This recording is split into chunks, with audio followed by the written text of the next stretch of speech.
Okay, so now we're on to part 2 of our UCM FBD video. And this time I'm going to go over more examples, more complicated examples than we did before. Okay, so the first one we're going to do, here's a picture, although it may be hard to understand what this picture is. So let me switch to the camera so I can kind of show you what it is I'm going to do. All right, so imagine this. Hold on, let me tilt this down a little bit. Okay, so imagine this thing is on a string here, and I'm going to swing that guy around like that. So you can sort of see this object at the end of the string is clearly moving in a circle at a constant speed. All right. If it helps you imagine this better, imagine at the end of this was a spiked ball. And I was using this to crush the faces of my students. I mean, my enemies, not students, enemies. So I actually have another video. Here's actually a scene from The Lord of the Rings, Return of the King. Let me play this.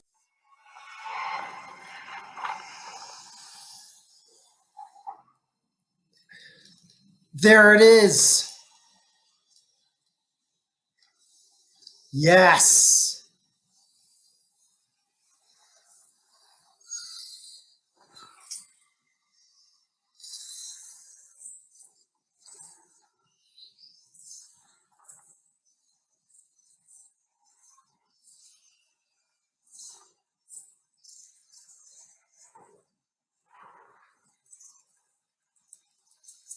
Sick. So you can see, for example, right through there, right? He was swinging that. I think it's called a flail or a morning star, throwing it in uniform circular motion. So, by the way, actually, I think I was looking at the internet. I think that this as a medieval weapon, it's actually not been shown that those are real weapons. I think most of these weapons are actually fake. They didn't actually have weapons like that in real life. But anywho, okay, so here we have the picture of that ball on a string that I was talking about. And I want you to try to draw the FBD of this object right here, right at this instant while it's swinging around in a circle. So right here, what would the FBD of that object look like? Now, this is actually strangely tricky. And in fact, most people, when they first try to do this wrong, okay? But I want you to try it out anyways and see what you get. So why don't you try it out right now? You can pause the video, or in the meantime, I'm going to alter my picture here. Oh, yeah. Okay, so right now you are drawing your FBD. Hopefully you're doing that right now while I alter this properly and add in the right kind of coloring. Oh, yeah. Yes. Ah, nice. Okay, so I'm assuming you guys have finished drawing your FBD. And now let's sort of see what you got. Okay, so now that you've drawn the FBD, I'm going to assume that you probably have something along the lines of, you have like gravity, of course, going down. All right, and looks like you have a string kind of going that way. Notice that there is no flat surface touching this thing anymore, right? There's no wall, there's no floor or anything like that. So that means you should not have any sort of normal force. So if you put a normal force around here, that would definitely be wrong, okay? Is there anything else touching it besides the string? And the answer is no, there isn't. So this might seem like a complete FBD, okay? Now, there's one problem with this FBD though, okay? So if you drew this, it wouldn't be quite right. So this is not quite right. And so you definitely have an acceleration towards the center of the circle that's caused by this guy right here, the tension force, for sure. The only problem is that it's not bounced vertically. So apparently this is saying that you have a vertical acceleration down, but this guy is clearly not accelerating down in the vertical direction. It's only accelerating towards the center, or the centripetal acceleration. So something is wrong with this FBD because the vertical forces need to be balanced. Okay? So how do we fix this? Here is how we fix this. Let me give an example. All right, let me show you with the video what's actually happening there. So the issue is that my picture that I drew on that screen was actually a little bit misleading. Let me swing this around again, okay? But let me slow it down. And do you see what it actually looks like, the string? Okay, it might be hard to tell based on the angle of the camera, but you sort of see how the string is not actually completely horizontal, okay? The string from my rotation point where my finger is goes down towards the object. All right, so if I were to draw this picture accurately, all right, it would actually be more like this. So this picture is incorrect. It would actually be maybe more along the lines of this. Okay, here's my finger, center point, and it goes here to the object. All right, and so when this thing is swinging around in the circle like that, right? You see the center of the circle is somewhere down here, okay? So like, for example, once again, so this thing is swinging around here, right there. Notice that the center of the circle is not up here, right? Because this circle is kind of like a plane around the level of, looks like kind of my nose. So the center of the circle is actually at my nose level, right? Not at the level of my finger, all right?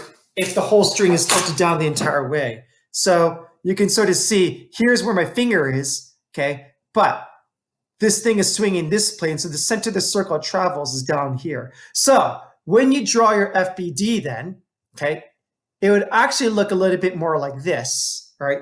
Gravity and tension from the point of view of the object, tension's kind of pulling up on it a little bit. And then now that you sort of see this, is that the acceleration should be straight horizontal towards the center, and that is caused by the x component of tension.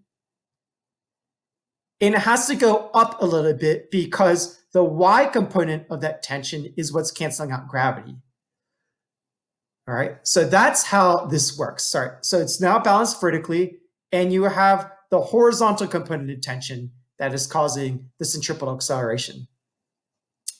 Okay, so in actuality, this thing is never purely horizontal. It is always tilted down some degree, or from the point of view of the object, the rope is going up to the center point. Okay, so that's what's going on with that horizontal circle. This one's actually a little bit tricky. Okay, and then so going back to this centripetal force is the force on your FBD that is going towards the center. Now, in these cases, it was one obvious force. Like, okay, that arrow is going towards the center. That arrow is going towards the center, right? This arrow is going towards the center. But in this case, it's not a full arrow that's going to the center. It's a component of a force. So you would say the centripetal force is the x component of tension, okay? Not tension itself. It's the x component of tension, all right? Okay, now it's time to do vertical circles, all right? Vertical circles can be a little bit tricky, but let me show you an example of a vertical circle. Like, okay, so this is a vertical circle. Okay, here's another example of a vertical circle will be right here. Okay, so here is a car going in the bottom of a dip or a car going over the top of a crest on a hill, all right? Now, one of the things that makes vertical circles a little bit tricky, all right, vertical circles are not actually uniform circular motion, all right? It's definitely circular motion. You can imagine that this section of motion is part of a circle. So even if it's not a complete circle, if motion is part of a circle, then it's basically considered circular motion, even if it doesn't make a complete circle, all right? So this is definitely a circular motion, okay? It's not uniform though, because clearly on the way down, this car would be speeding up. And on the way up, this car will be slowing down. And likewise, the same thing right here. This would be slowing down and then speeding up. So it's not uniform speed. However, at one instant, it is going at a constant speed through that instant. And that's right through the bottom right here. Because right at the bottom, it's not changing speed right at the bottom. It's neither speeding up nor slowing down right at this instant. Okay, so at the very bottom of vertical circles and at the very top of vertical circles, those are considered uniform circular motion locations. And you can do your standard UCM analysis at these two locations, all right? On the sides right here, it's definitely much more complicated. That's the thing we generally go over in AP physics, all right? But let's just deal with this. So why don't you guys go ahead and see if you can draw the FBD for this one. And here's a little bit of a hint, all right? In order to draw this FBD correctly to represent UCM, you need to make sure you draw it accurately. And what I mean by accurately is the lengths of those arrows need to be accurate, okay? So why don't you pause the video and try it out and see what you get for your FBD, okay? Pause the video now. All right, I'm assuming you pause the video, and let's sort of see right here. Okay, so we obviously have gravity. All right, straight down. Looks like we also have a flat surface right here, normal force. Now, I actually forgot to mention that there should not be any friction. All right, this is friction, the same thing right here, this is frictionless. Because if there was friction, this thing would actually be slowing down through here, all right? In which case it would not be uniform circular motion. So the only way it is actually going to constant speed through this section right here is if there was no friction to slow it down. So the assumption was there was no friction. So if you drew any friction arrows here, you should just erase them, okay? Now, this is a rough FBD, all right? The two forces acting on it. It's not accurate though. Why? Because they cannot be balanced, because this object is definitely accelerating because it is moving in a circle. It is changing direction. Now you have to know what direction is acceleration. Towards the center of the circle. Where is the center of the circle? It's somewhere up here. So that means the acceleration must be up. So I need to fix this FBD to make it match that acceleration. And if I know the acceleration is up, then I should probably make the normal force larger than it is, okay?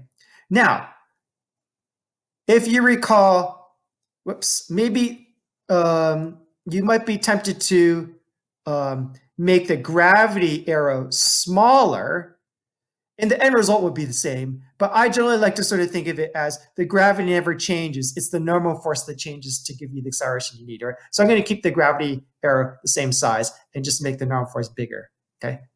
So in this case, the normal force is bigger, right? Should be bigger than gravity.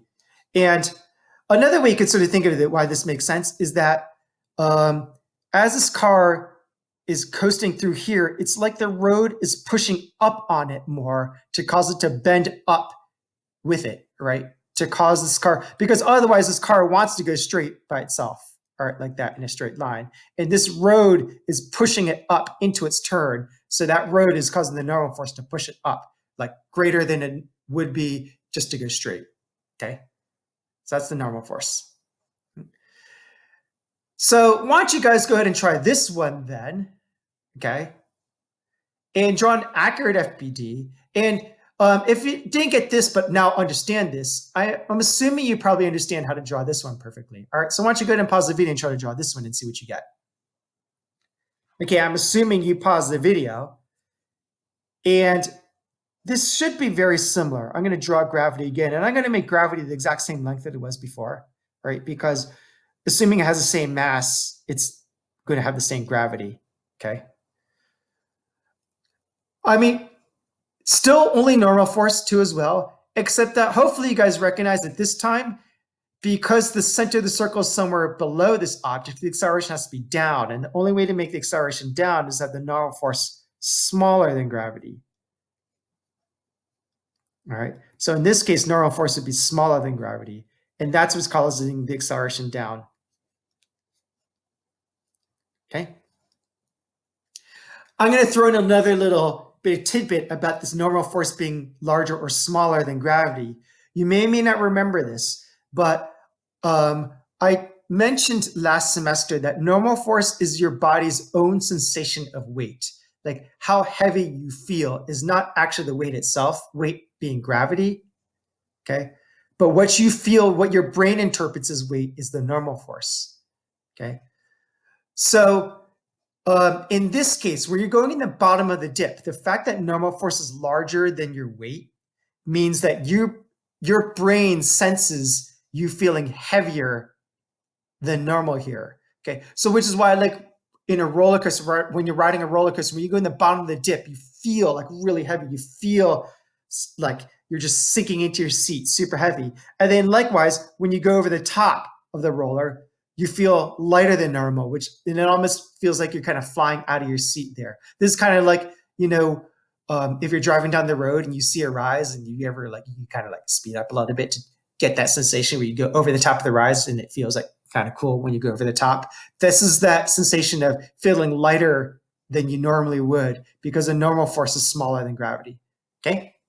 So these are the vertical loops, okay? And notice then, if you're going to talk about the centripetal force, then what's the centripetal force in this case? In this case, the centripetal force would be Fn minus Fg. Right? See how it's not a single arrow that's causing the centripetal force?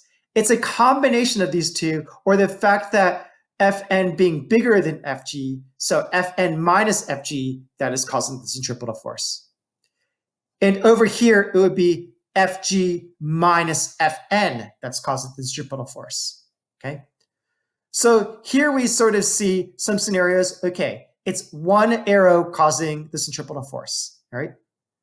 Here it is a component of one force causing the centripetal force. And here it would be two forces subtracted from each other that would cause the centripetal force, okay?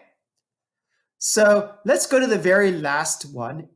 And this one is a tricky example. It is the top of the loop-de-loop of the vertical circle on a roller coaster.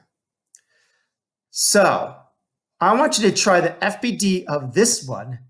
Go ahead and pause the video. It's super tricky. And once again, this is another one where most people get this wrong the first try. All right. But I just want you to try and see what you get. All right. So try to draw the FBD and see what you get. Go ahead and pause the video.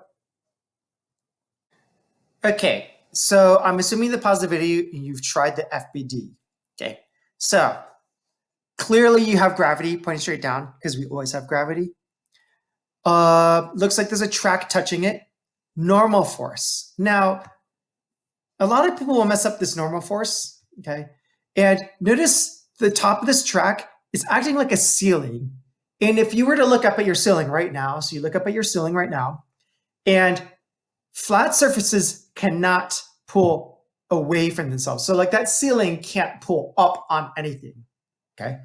Flat surfaces can only push away from themselves, okay? So the normal force from that ceiling cannot be up. The normal force from that ceiling has to be away from itself, which is straight down. Okay? So your FBD should have two downward arrows like that. And it's the combination of both of them that contribute to the centripetal force. And notice this acceleration is down towards the center, like it should be. Now, so this is the correct FBD. Now, how these two relate to each other, it's like, it doesn't have to be normal force smaller than gravity. It could be normal force bigger than gravity, right? So you don't have any information about the size of these two relative to each other, but they're definitely both pointed down. Now, this is very unintuitive. Like it's very like kind of confusing for some people because a lot of people will look at this FBD as like, wait a minute, doesn't that mean this object should just like fall straight down and accelerate straight down? And I think to resolve this issue, I think it's worthwhile to think about, well, what would this object do if the track wasn't there? And I think that's the problem that sometimes people have is like, sometimes people think that, oh, this object is supposed to fall straight down, okay, if the track wasn't there. And I think there's where the mistake is, because, so imagine if this track were to suddenly disappear right at this instant right here, okay? And this object would not fall straight down, okay? The reason it won't fall straight down is because this object definitely has a horizontal motion. And if the track were to suddenly disappear and only gravity was acting on it, it would not fall straight down, because this horizontal motion should stay constant the entire time through. This should sound familiar because I'm describing projectile motion. If you remember, projectile motion is the horizontal motion stays at a constant velocity while it speeds up vertically. So if this track were to disappear, it would not fall straight down. What's happening is that this roller coaster car would actually kind of do the projectile motion like this. That's what it would do if the track wasn't there. And so what the purpose of the track is, then it's actually pushing it down into a tighter curve than it normally would if it were left to its own devices. All right. So I think the idea is that this object would fall straight down without the track is kind of the cause of a lot of the why this seems like doesn't seem to be right. But now if you understand this blue dotted line is actually what this cart should be doing, then now it's actually kind of makes sense why this normal force is down. Okay. So another then tidbit with this is that like everything that's in this cart is also traveling horizontally too. So some people talk about like, oh, if you drop like your phone from here, you know, you'll catch it right at the bottom when it hits the, you know, when your cart is at the bottom here. But if your phone is traveling horizontally too, your phone is going to travel horizontally as well once it leaves your pocket. So it's not going to fall straight down. Okay. So that is definitely not true. So hopefully you guys understand this one. All right. This one was pretty tricky, but let's kind of review this entire UCM FBD video. Remember that these were the two objectives that we wanted from these two parts of this video. All right, know how to draw the FBD for an object in UCM, and then once you draw that FBD, be able to identify which forces on that FBD are causing centripetal acceleration. Okay, so remember to make sure that your FBD should be unbalanced, and it should be unbalanced in the direction of acceleration. And the direction of acceleration is always in towards the center of the circle. Okay. And then once you draw that FBD that is unbalanced, if you can identify the forces that are unbalanced, that are causing that centripetal acceleration, then you would have identified the centripetal force, right? So centripetal force, centripetal force, centripetal force. X component of tension is the centripetal force, right? Fn minus Fg is the centripetal force. Fg minus Fn is the centripetal force. Fn plus Fg is the centripetal force. Okay. So hopefully that makes sense to you. And to conclude this video, I'm going to just end with a couple kind of cool photos and videos. Totally optional. You can stop the video now if you want, but check out these other things. They're pretty cool. Okay, so this is a picture. I guess it's pretty self-explanatory. As far as I can tell, it's a real photo. This really did happen. Kind of crazy. I did hear he got pretty seriously hurt from this incident. So you probably shouldn't try this one on your own. But, okay, another video. It's pretty cool.